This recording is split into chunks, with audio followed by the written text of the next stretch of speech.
ഒരു ദിവസം നമ്മൾ ഉണർന്നപ്പോൾ നഗരങ്ങൾ വെള്ളത്തിനടിയിലായിരിക്കുകയോ കാടുകൾ ഇല്ലാതായിരിക്കുകയോ ശ്വസിക്കാൻ പോലും വായു ലഭിക്കാത്ത ഒരു ലോകമോ ആയാൽ നാം എന്തു ചെയ്യും? ഇത് സിനിമയല്ല, ഇത് നമ്മുടെ ഭാവിയാണ്. നാം ഒന്നും ചെയ്യാതിരുന്നാൽ സംഭവിക്കാൻ പോകുന്ന ഒരു ലോകം. ഒരു ഞെട്ടിക്കുന്ന സത്യം ഇതാണ്: അന്തരീക്ഷത്തിലെ carbon dioxide 420 parts per മില്യനെ കടന്നു. ഭൂമിയിലെ താപനില ഇതിനകം 1.3 ഡിഗ്രി സെൽഷ്യസ് ഉയർന്നിട്ടുണ്ട്. അതിൻ്റെ ഫലങ്ങൾ എന്താണ്? വെള്ളപ്പൊക്കങ്ങൾ വീടുകളെ നശിപ്പിക്കുന്നു. ചൂട് തരംഗങ്ങൾ ജീവനെ നഷ്ടമാക്കുന്നു.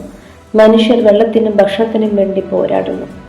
ഓരോ വർഷവും മനുഷ്യർ 37 billion ton carbon dioxide പുറത്തുവിടുന്നു. കാടുകൾ നശിപ്പിക്കുന്നത് നമ്മുടേതായ സംരക്ഷണം നഷ്ടപ്പെടുത്തുകയാണ്. കാലാവസ്ഥാ വ്യതിയാനം സത്യമാണോ എന്ന ചോദ്യമല്ല നാം ചോദിക്കേണ്ടത്. അതിൻ്റെ ഫലങ്ങളെ നേരിടാൻ നാം തയ്യാറാണോ എന്നതാണ് ചോദ്യം. എന്നാൽ പ്രതീക്ഷ ഇപ്പോഴുമുണ്ട്. നാം ചെറിയ മാറ്റങ്ങൾ വരുത്തുകയാണെങ്കിൽ നമുക്ക് പുതിയ ഒരു നല്ല ലോകം സൃഷ്ടിക്കാൻ കഴിയും. വൈദ്യുതി ലാഭിക്കുക, മരങ്ങൾ നട്ടുപിടിപ്പിക്കുക, മലിനീകരണം കുറയ്ക്കുക. സർക്കാരുകളും ഉത്തരവാദിത്തം ഏറ്റെടുക്കണം. ഈ ഭൂമി നമുക്കുള്ളത് മാത്രമല്ല, ഇത് വരാനിരിക്കുന്ന തലമുറകളുടേതുമാണ്. ഭാവി കാത്തിരിക്കില്ല, നാം അതിനെ സൃഷ്ടിക്കണം. ഇപ്പോൾ തന്നെ പ്രവർത്തിക്കാം. പ്രകൃതിയെ, പൊതുഭവനത്തെ സംരക്ഷിക്കാം.